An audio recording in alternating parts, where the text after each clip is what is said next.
저 검은 구름 하늘 덮고 풍랑이 일어나 온 세상 깜깜하여도 내 맘에 빛이 내 주여 사랑의 빛 오늘 내 맘에 사랑의 빛 항상 있도다 내가 예수 믿고 죄짐 벗어나 마음속에 항상 그 빛이 있도다. 아멘. 하나님 말씀 이사야서 17장입니다. 1절에서 끝절까지 말씀 교독합니다. 1절 말씀 제가 먼저 받들어 봉독드립니다. 다메섹에 관한 경고라. 보라, 다메섹이 장차 성읍 모양을 이루지 못하고 무너진 무더기가 될 것이라.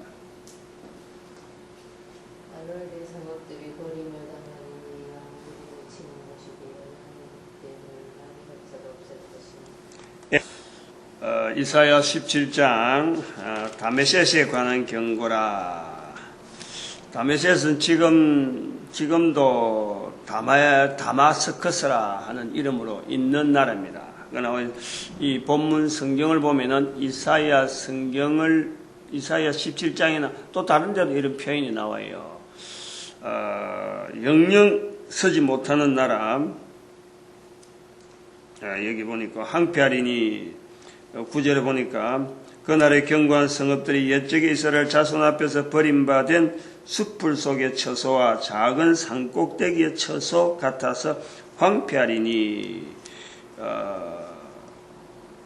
이제는 마치 나라가 두 번 세워지지 않을 나라처럼 바벨론이라는 나라를 통해서 완전히 멸망될 것으로 지금 이야기하고 말씀하고 있는 거예요. 그러나 이 기록부터 수천 년이 지난 지금에 그때 사람은 없더라도 그 땅은 그 나라는 다메섹이라는 나라가 다메섹으로 불리면서 사람이 있는 거예요.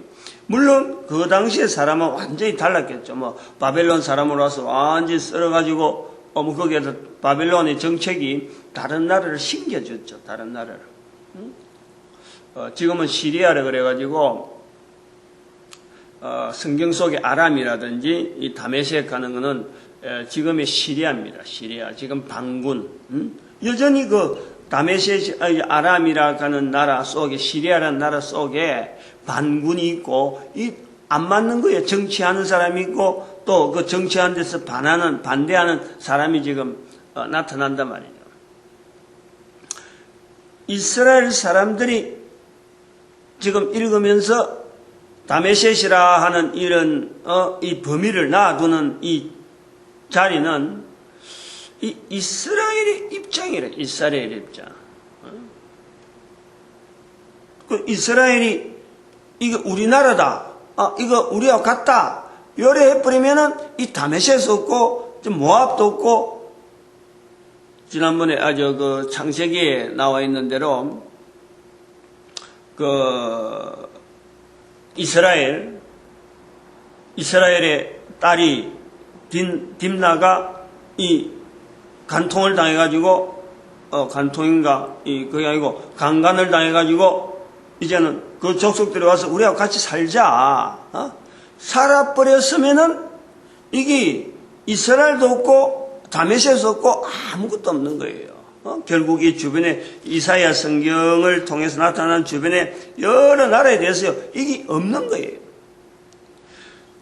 성경이 일반책하고 다른 이유는 우리가 첫 번째 봐야 될 것은 이스라엘이라고 하는 이 구분되어지는 나라, 다른 나라하고 차별을 하는 시각을 유지하려고 하는 두 번째 나라들하고 동화되지 않으려고 하는 이스라엘이라고 하는 이 나라가 있다. 요 나라 때문에 주변에 아람이면 아람, 모압이면 모압, 주변에 있는 많은 나라들 이라느라고 구별하는 거예요.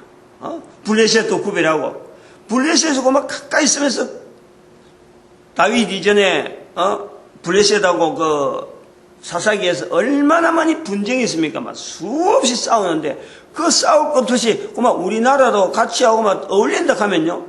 원래 블레셋도 그런 거예요. 블레셋이 나라가 따로 있었던 게 아니고 해안 지방에서 몰려왔던 하나의 조그마한 무리였다니까. 근데 그 무리가 그 지방에 있는 사람들하고 동화되면서 같이 블레셋이라 이렇게 부른단 말이에요. 근데 이스라엘은 그게 안 되는 거예요. 그러니까 이스라엘하고 블레셋하고 경계를 내고 이스라엘 자체가 그 동화가 안 되는 거예요. 이 동화가 안 되는 이 무리, 요 무리들이 결국에는 나라를 이렇게 경계를, 이쪽에는 다메섹이고 저 위쪽에는 다메섹이고 옆에는 모압이 있고, 그 다음에 모압 옆에는 또 그 다른 나라 모압과 또 형제되는 나라가 있잖아요. 암몬, 모압, 암몬, 이런 나라들이 있단 말이에요. 그러니까 이런 거를 우리가 고려해 볼 때 나라에 대한 경고다. 무엇에 대한 경고라는 것은 이스라엘의 입장으로 보는 거예요. 이스라엘의 나라 경계를. 정치하는 이 왕들이 있어서 어떤 통치하는 건 있지만은 결국에는 경계를 어느 나라 통치한다 하면서 어느 나라의 경고다, 어느 경고다 하고 성경에 기록한다는 것은 이스라엘이라고는 다른 나라하고 동화되지 않는 요 시각으로 기록이 되어 있다. 그러면 우리가 여기서 고려를 좀 해야 될 것은 성경을 읽는 사람들이 나중에 나오는 거예요. 우리 같은 사람이 성경을 읽게 되어지고 성경 속에 나오는 이스라엘에 대해서 우리가 같은 마음이 또 나도 이스라엘이다 하고 바라보는 우리가 들어가려고 하는 그 주변에 있는 나라에 대해서 원수로 삼고 이거 경계해야 되고 이스라엘 편에서 항상 보려고 하는 요 중심 있는 사람들이 또 생긴 거 아니에요. 우리가 지금 그런 시각으로 본다는 말이에요. 이것에는 두 가지가 우리가 구별해야 될 부분이 분명히 있는 거예요. 하나님께서 이스라엘을 통해서 하나님을 향하는 이 자세를 모든 사람에게 펼치려고 하는, 나타내려고 하는 하나님의 택하심에 대한 이 특별히 구별한 부분에 대한 우리가 흐름이 있다. 이걸 인정을 해야 돼, 일단은.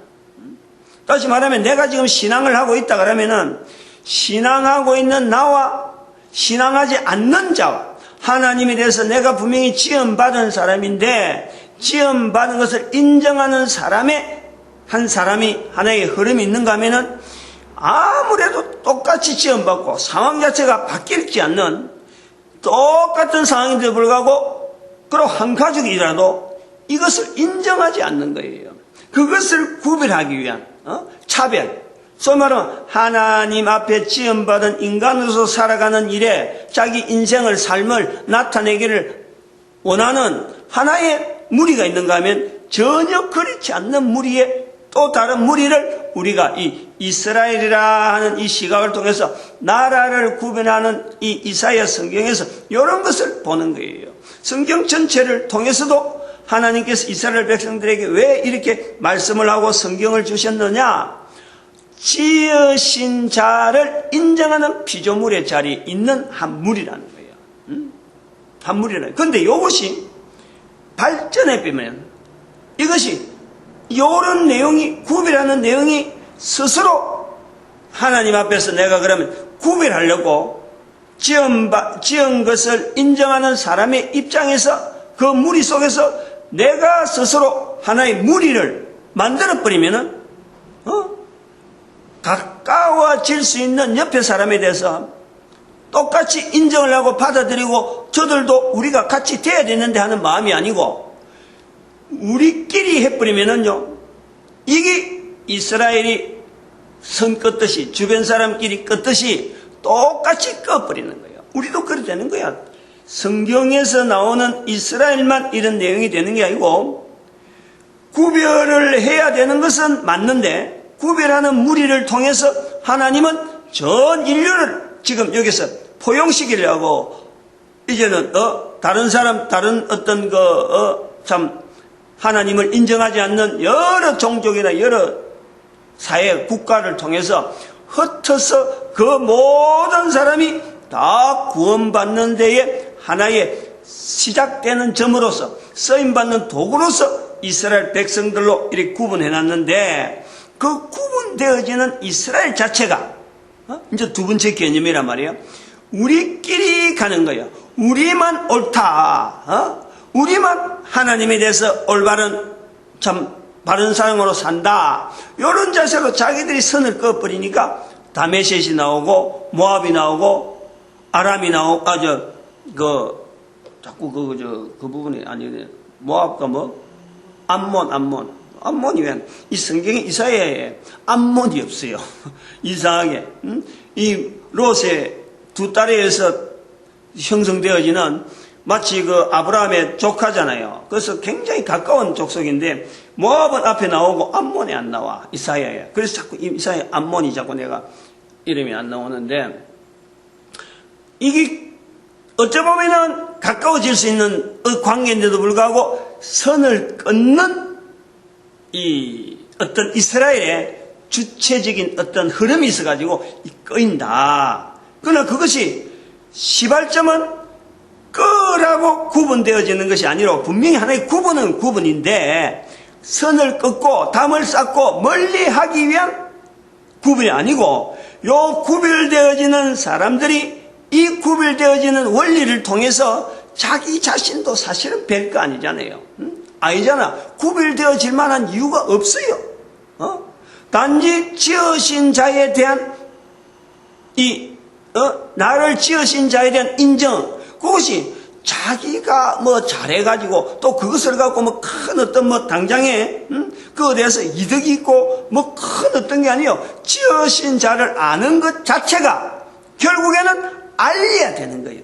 주변 사람에게 알려야 되는데 이거를 내만 아는 거라 하고는 이걸 옹가싸고 그런 사람들끼리만 모여버리면 이게 이스라엘이 되어버린다는 거예요. 결국 벽을 만들어버린다는 거예요. 이사야 성경에서요, 요 내용을 제가 계속 강조하잖아요. 항상 요 구조를 갖고 이야기하는 거예요. 왜냐하면은 바벨론이 아직도 이게 세력이 있어갖고 위협할 만한 그런 나라가 아니고 멀리 있는 나라라. 현재 있는 거는 아수르가 있다니까. 아수르가 힘을 확 주고 있는데 이사야 선지자를 통해서 저 멀리서 있는 조그마한 구름 덩어리 하나 같은 그 나라를 두고 이스라엘이 멸망할 것이라 하는 그걸 지금 알리고 있는데 이스라엘의 멸망을 알리는 것은 결국 이스라엘 자체가 유다지, 유다. 구체적으로 하면 유다인데 두 개 합해가지고 이스라엘을 부른단 말이에요. 이 나라가 지대로 잘 못해가지고 저 멀리 있고 당장에 지금 되어지지 않고 200년 정도 시간이 두고 있는 그때 되어질 일을 이야기하고 있는 거예요. 그러면서 주변에 있는 나라들을 불쌍히 여기는 것이 있는 거예요. 이사야는 지금 한 나라마다 이야기할 때마다 뭐를 주기 위해서 그 나라가 우리한테 뭘 잘못했는데 그것 좀 깨달아서 우리나라 좀 편안케 해주라 이런 내용이 아니고 이스라엘이 잘못해가지고 바벨론에서는 이스라엘에 대해서 생각이나 했겠어요? 그냥 애국을 바라보고 오는 길인데 선지자 이사야는 하나님 앞에서 이스라엘이 잘못했기 때문에 바벨론에서 지금 온다. 멀리서 온다. 그런데 이 이스라엘이라는 길목이라 좁아요.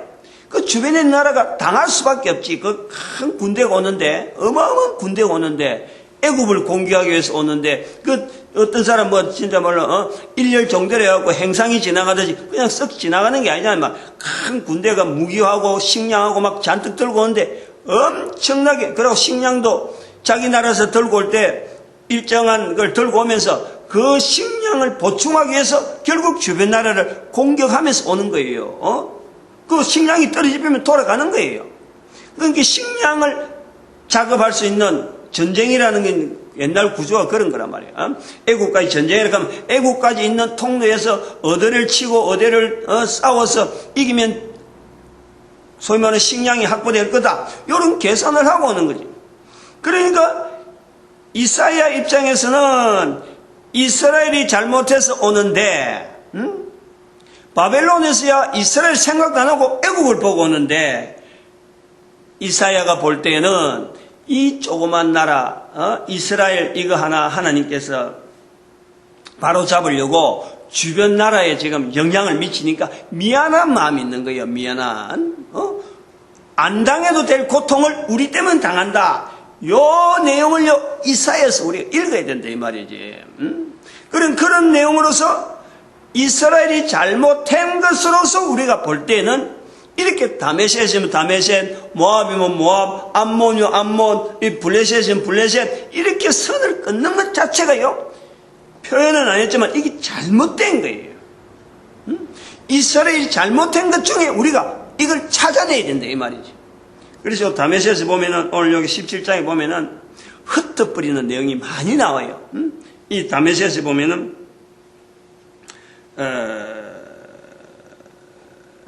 여기도 보니까, 흩어버린다. 여기 있잖아요. 13절에 보니까, 그들이 멀리 도망함이 산의 겨가 바람 앞에 흩어짐 같겠고, 폭풍 앞에 떠도는 티끌 같을 것이라.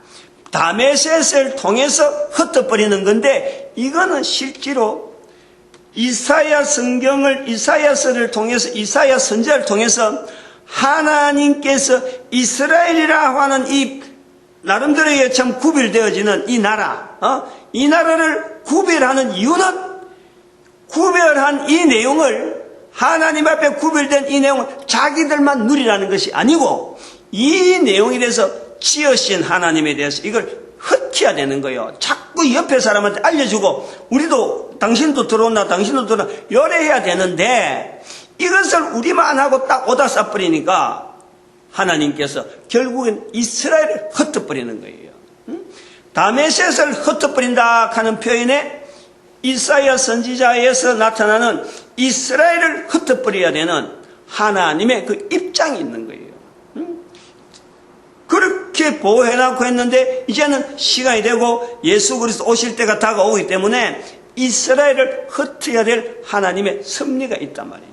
우리가 그걸 찾아봐야 돼요. 한편으로는 우리가 이스라엘 입장에서 보면은, 국가 입장, 또 이스라엘 개인의 입장, 또 우리의 개인의 입장에서 보면요,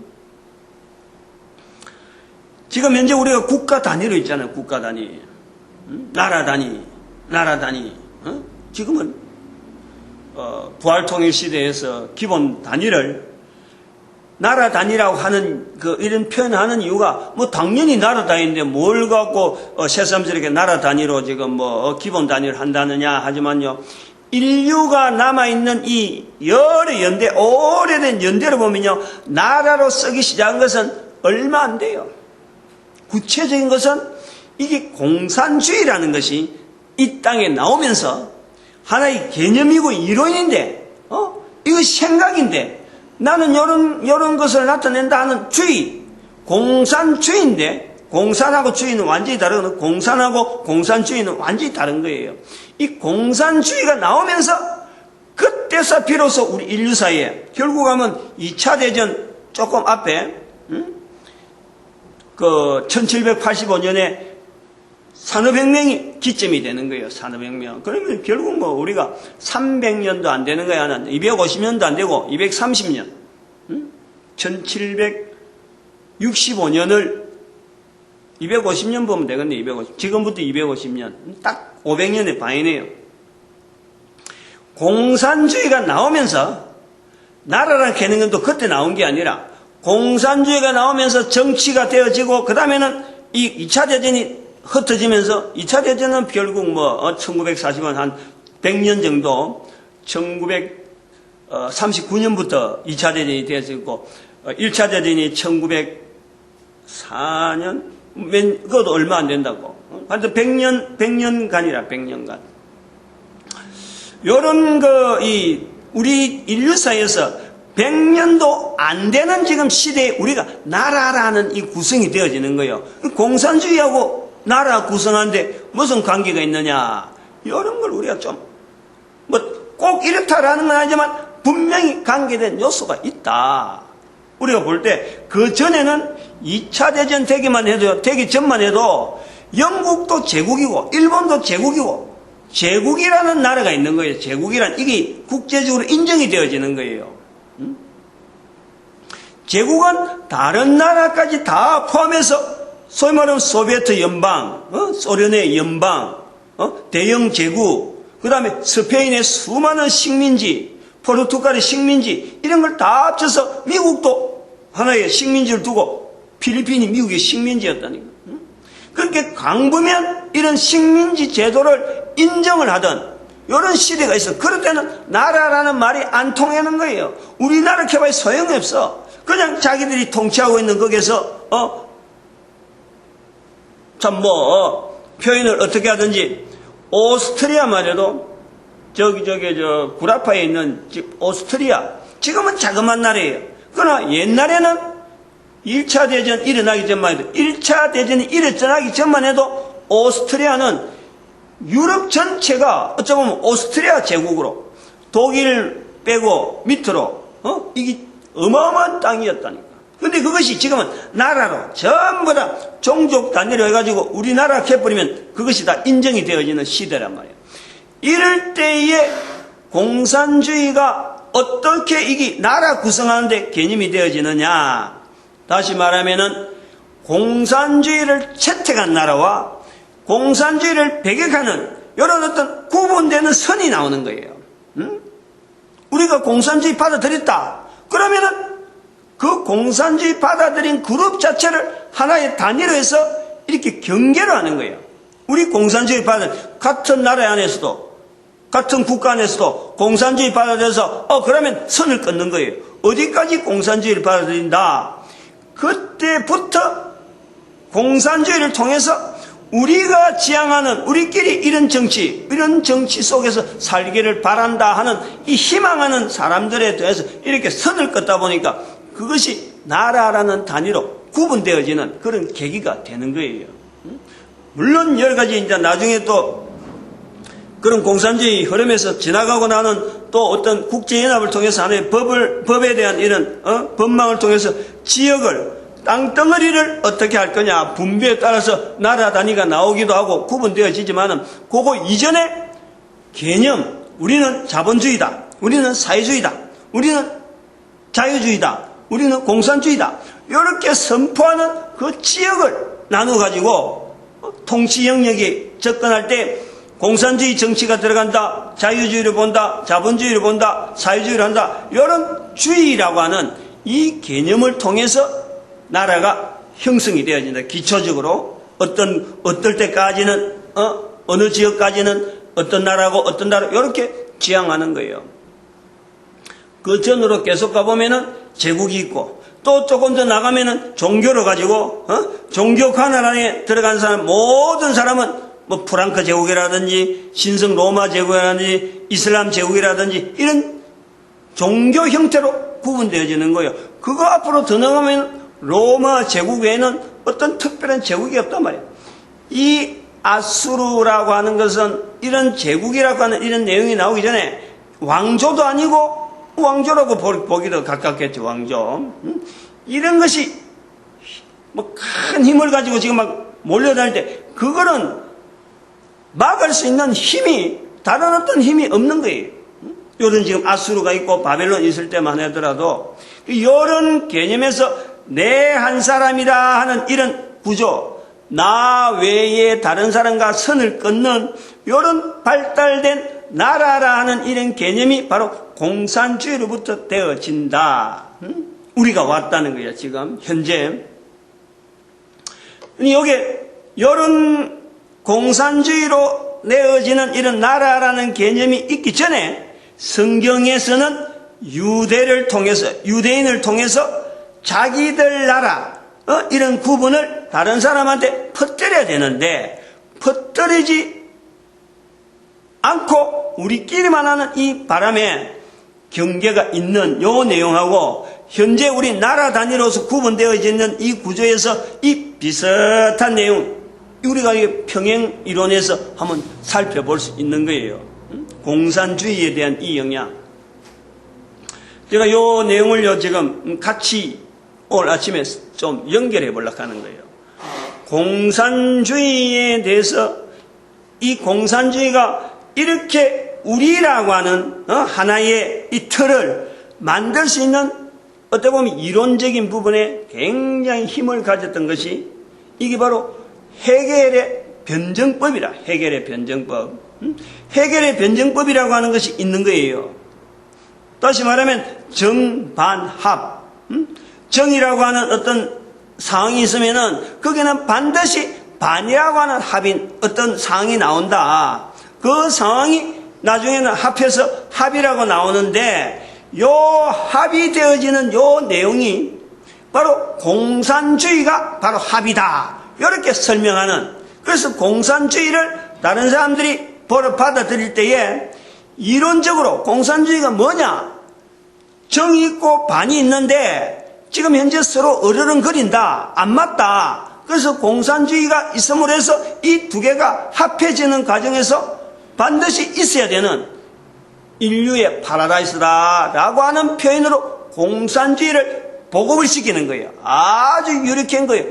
원리가 그대로 나오니까 정이 있고 반이 있고 합이 나오는 이거는 너무 쉽게 설명해내는 거예요.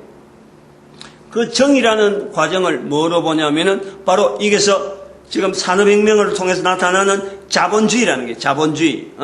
자본가들이 막 행포를 하는데 그래서 산업혁명의 현상을 이 반이라고 하는 또 하나는 이 자본가에 의해서 침식당하고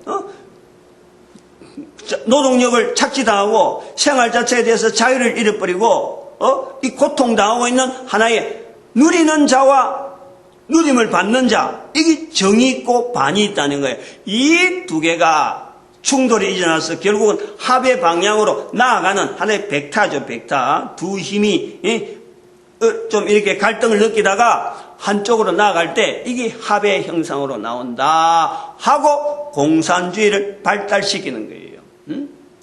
이 이론이 참 너무 정확하다, 맞다. 그렇게 해서 이 공산주의가 말이요, 우리만 옳다라고 해서 이것을 막 퍼뜨려가지고 유럽 사회의 지식인들이 공산주의가 퍼뜨려지는 이 과정에서 아니야말로 참 노동자만 이걸 받아들여서 그래 우리는 그러면 이 공산주의를 채택하겠다 이렇게 되어진 건 아니라니까. 수많은 지식인들이 정반합 너무 옳다 이걸 받아들이는 거예요. 그런데 지금은 이 내용이요, 공산주의가 지나가도 지금 공산주의 캐도 어디 쓰는 나라가 없는 거예요. 이 내용을 지금 끝까지 이 이론 자체를 붙잡고 있는 게 아니고 공산을 지금 끝까지 붙잡고 있는 나라가 현재 어쩔 수 없이 중국이 지금 붙잡고 있는 거 아니에요? 공산당이라고 하는 거. 그런데 중국 자체도 정반합의하는 이 이론 자체를 받아서 중국이 받은 건 아니란 말이에요. 공산주의가 가지고 있는 이론 자체를 다른 사람들이 일반적으로 그런 이론이 있다, 공산주의 이론이 있다라는 것이지, 중국이 정반합의 구조로서 그럼 우리 중국이 이걸 받을 수밖에 없는 것은 지금 현재 합의 상태로서 우리가 받는구나 이렇게 인정하는 중국 사람은 아무도 없어요. 어쩔 수 없는 정치적인 어떤 형태로서 청나라 어떤 구조 속에서 왕조 구조를 지금 뭔가 바꾸려고 하는 사회 계획에서 이 공산당이 들어오는 데서 중국 자체도 어쩔 수 없이 받아들인 거예요. 제가 볼 때는 좀 딴 데로 잠깐 나갑니다만은 중국이 이 유럽하고 선이 안 끊이고 거기에서 산맥이 만약에 없었더라면은 유럽에서 나타나는 정반합, 소위 말해 해겔의 정반합은요, 중국에 들어가 버리면 아무것도 아닌 거예요. 그 정도 이론 갖고 사회가 뭔가 이렇게 될 것이다. 이런 내용은요, 중국은 그보다 엄청난 흡수력이기 때문에 그런 이론 정도는 중국에서 아주 한쪽 구석에서 일어나는 아주 우스운 이야기라니까. 그런데 이게 소련을 거쳐서 청나라고 하는 이 환경을 도저히 안 되겠다. 그 다른 대안을 찾다 보니까 소련으로부터 내려오는 그 물결에, 혁명의 물결이 있다 보니까 그 정치를 받는 거예요. 그때는 벌써 1785년이란 65년이라는 세월보다 200년이 거의 한 200년까지는 안 가도 한 150년이 지나고 난 뒤에 내려오니까 정반합이라 하는 이런 개념으로 온 게 아니라 그냥 공산주의라고 하는 그 정치 내용, 그것 가지고 받아들인 거예요. 혁명이 가능하다 하는 그 내용을 갖고 받아들이다 보니까 지금 공산 정치로, 공산 사회로 불려지고 있단 말이에요. 이런 내용을 볼 때 여기 이스라엘이라고 하는 이 구조 속에서 오늘 우리가 살펴야 될 내용은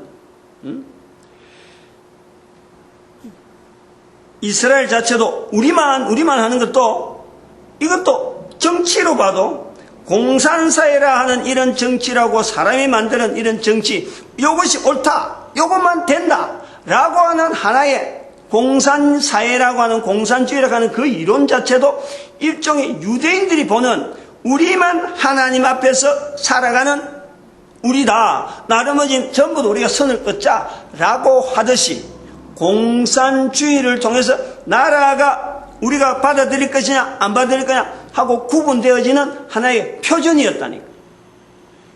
다름이 아니라니까. 별게 아니라니까. 결국엔 이거 흐름은 뭐냐니까?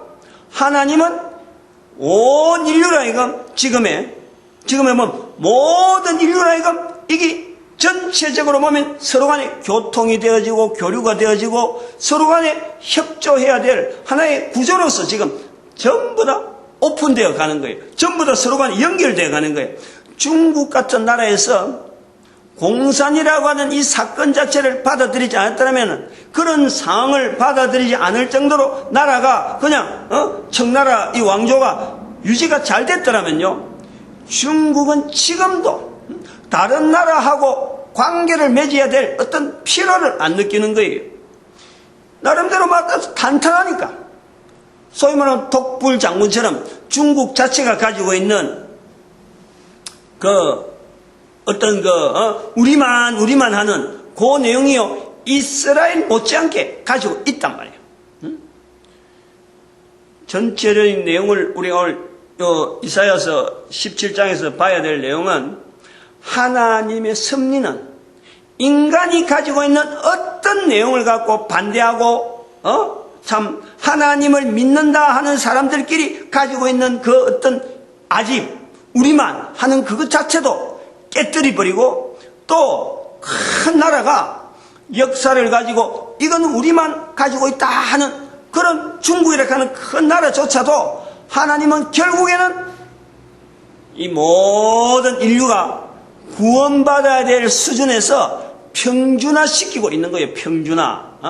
이스라엘 자체도 그 후로 나라 자체가 이름도 없이 흩어져 버리고, 중국이라는 나라도 이 큰 나라가 왕조 시대에서 공산주의로 바뀌면서 지금은 또 산업 쪽으로 흘러가면서 나라 자체가 개방을 안 할 수 없는, 혼자서라도 얼마든지 자국의 어떤 인력을 보면은 자발적으로 생산을 하고 자발적으로 작업할 수 있는 여러 가지 인력이 없나, 아니야말로 그 나라가 작나요?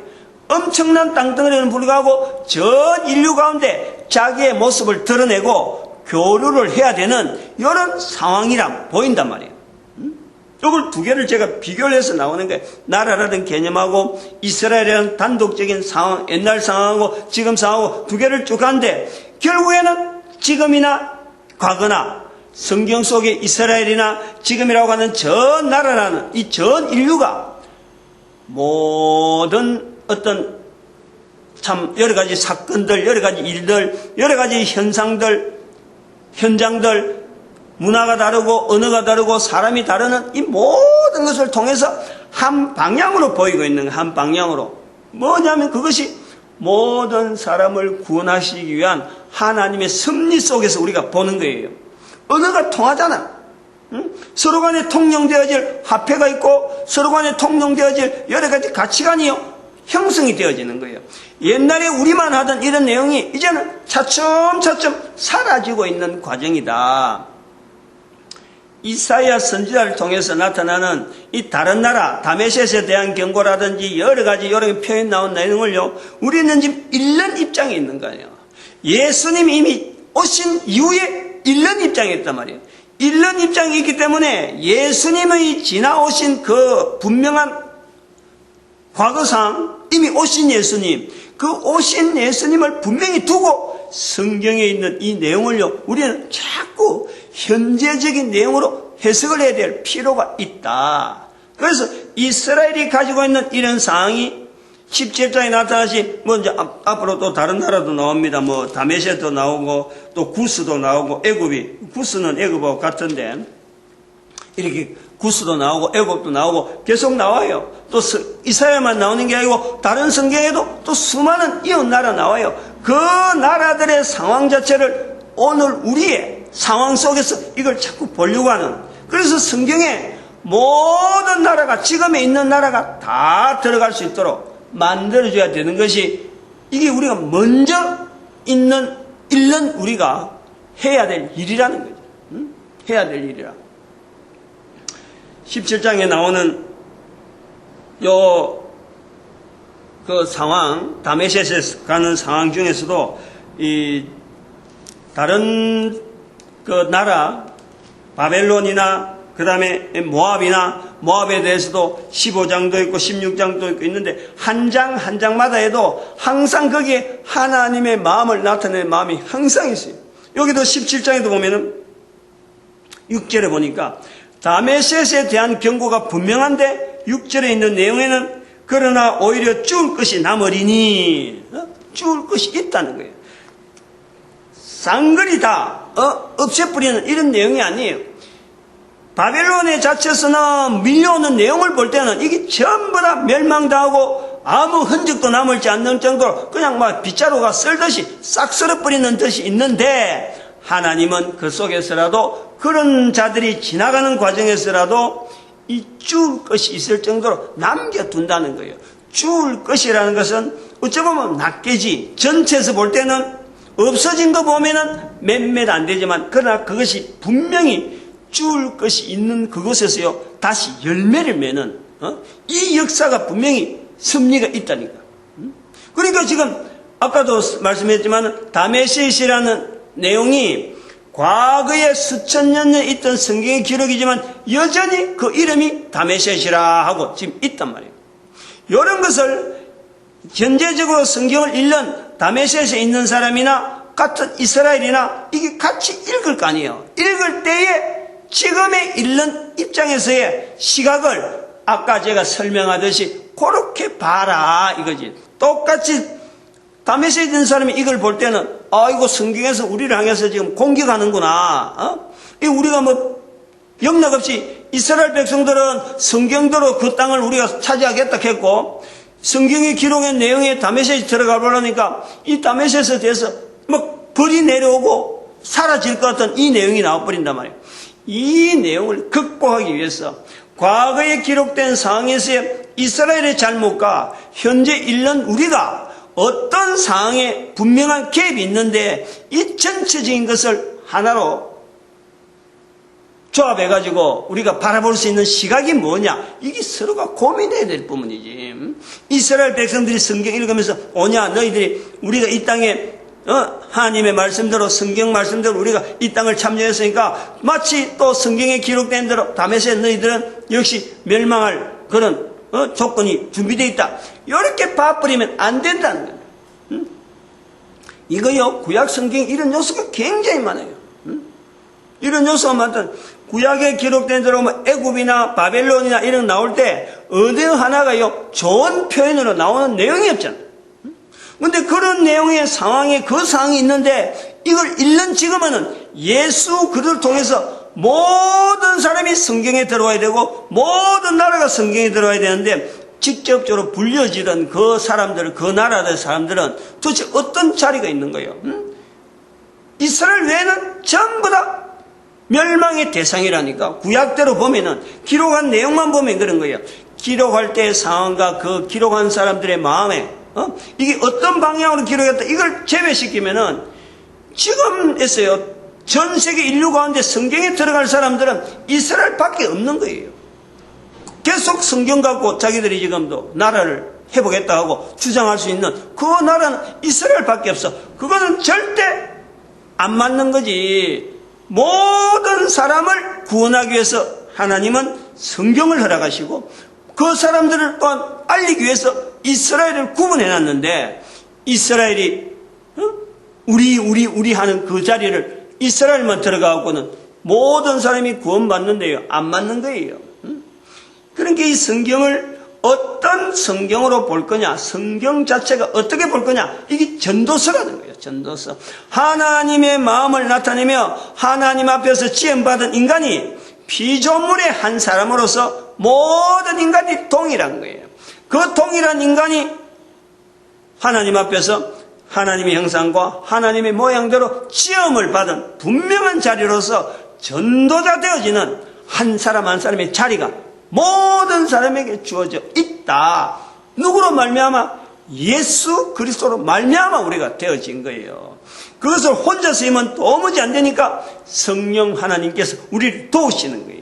상황이요, 성령 하나님의 도우심이 이스라엘 백성만 도우는 게 아니라니까.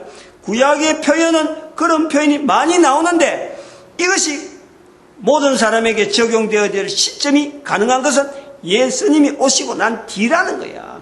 그러니까 지금 현재 우리가 있는 위치가 이게요, 아주 중요한 거예요.